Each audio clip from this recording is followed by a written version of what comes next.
अपनी काबिलियत पर हद से ज्यादा भरोसा करना अच्छा नहीं होता। देख लिया नतीजा।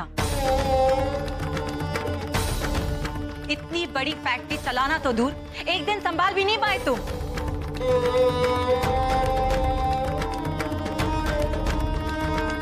इतनी बड़ी लापरवाही। एक्सीडेंट के वक्त तुम कर क्या रहे थे वहां, करण?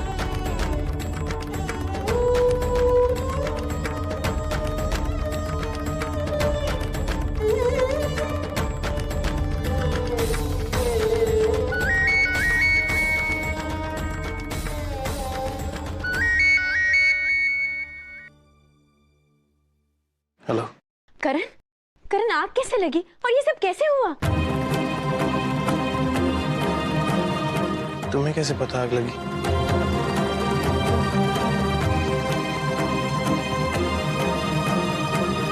प्रियंका भाभी का मैसेज आया था, पर ये सब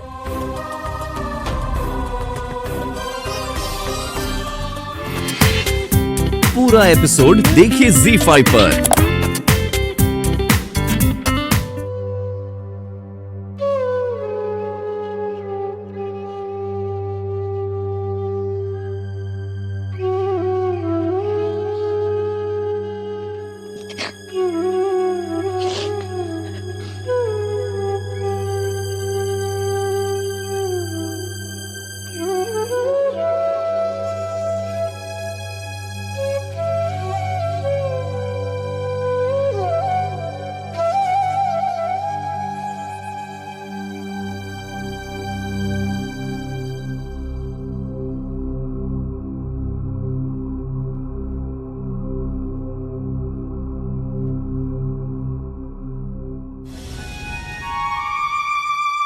कितने पैसे कमाएंगे, कितने पैसे, I mean, पापा को वर्ल्ड टूर पे भेज दे।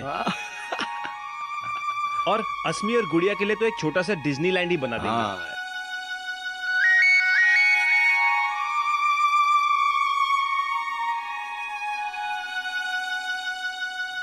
अबा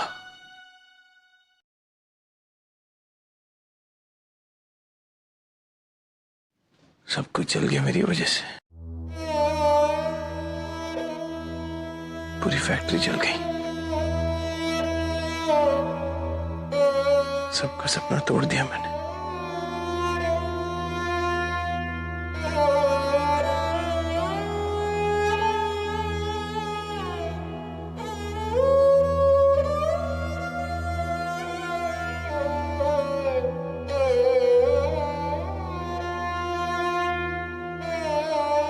अब बस वापस आ जाओ। मैं अकेला नहीं कर पाऊंगा। तुम्हारे बिना नहीं रह सकता। वापस आ जाओ। सब कुछ जला दिया मैंने। सब मेरी गलती है।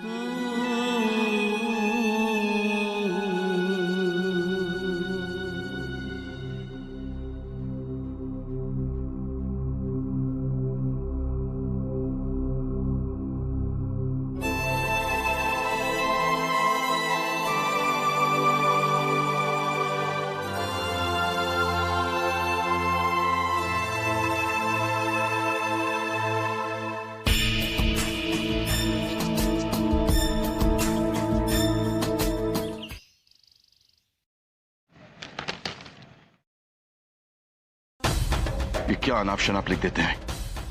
किसने कहा एक भाई ने दूसरे भाई पर उंगली उठाई? ये बात तो सिर्फ घर वालों को पता थी। मीडिया तक कैसी पहुंची ये बात? वो मैं बताती हूँ ससुर जी। आग लगवाने से लेकर मीडिया वालों को खबर देने तक सब मैंने किया है। पापा प्लीज आप इतना स्ट्रेस मत लो। आप रिलैक्स करो। आपकी तबीयत ठीक नहीं है पापा।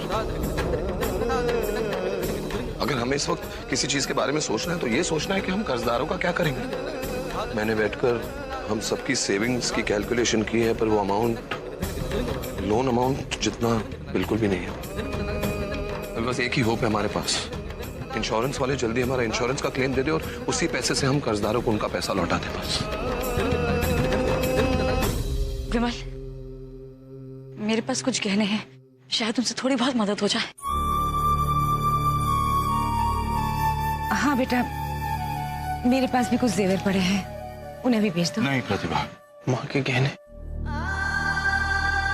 मेरी वजह से,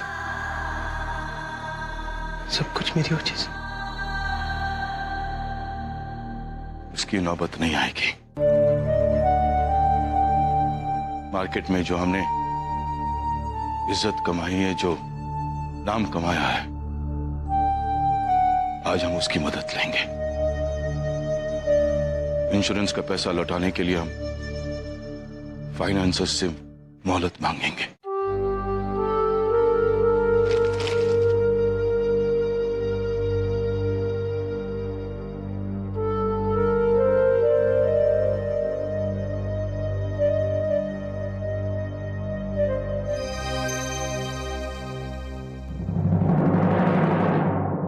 इस केस में कुछ कॉम्प्लिकेशंस हैं।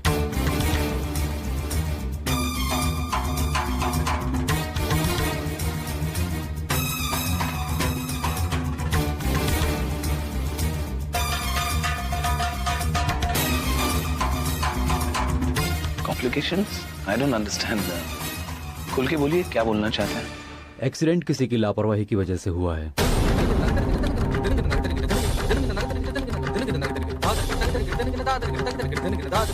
आप कहना क्या चाहते हैं, जरा खुल के बताइए। यही कि ये आग जानबूझकर आपके भाई ने लगवाई है।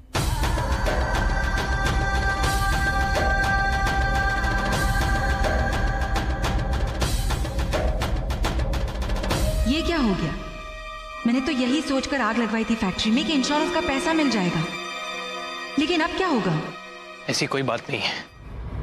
देखिए, मैं मानता हूं मैं वहां पे था, मेरी लापरवाही की वजह से मैं थोड़ा लेट पहुंचा साइट पे, लेकिन किसी ने जानबूझ के या सोच समझ के आग नहीं लगाई। वो मेरी फैक्ट्री, मैं आग क्यों लगाऊंगा वहां पे? करण साहब, मैं आपकी भावनाओं को समझता हूं, लेकिन हमारी तहकीकात कुछ और ही कह रही है, और ऐसे केसेस में इंश्योरेंस का पैसा मिलना आमतौर पर मुश्किल हो ही जाता है।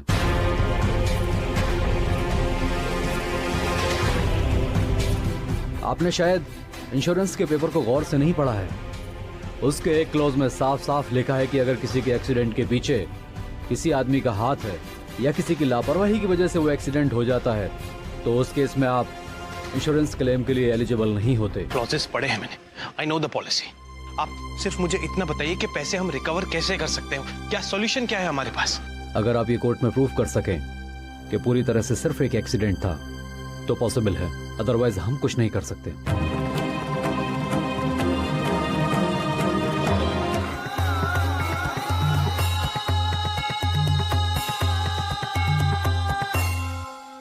ये मेरा वादा है आपसे, प्लीज हमें थोड़ी सी मोहलत दे दीजिए। आपके असल और रसूख को देखते हुए हम लोग आपको 36 घंटे का और वक्त देते हैं वकील साहब। जी बहुत बहुत शुक्रिया। ठीक, अब हम चलते हैं।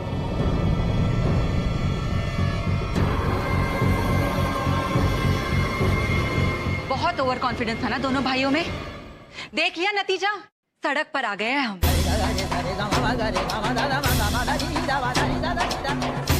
कहाँ से लाएंगे हम पैसे? खुद को बेच भी दोगे ना तो भी 30 करोड़ नहीं जमा कर पाओगे। ये सब क्या हो गया मेरे हाथों? क्या क्या सपने देखे थे, कितनी खुशियां देना चाहता था मैं पापा आपको, आज सब कुछ बर्बाद कर दिया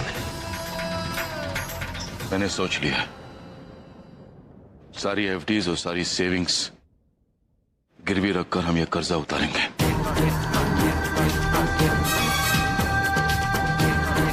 सब कुछ गिरवी रख के कुछ भी करके वो लोन अमाउंट बहुत बड़ा है पापा, पूरा नहीं पड़ेगा।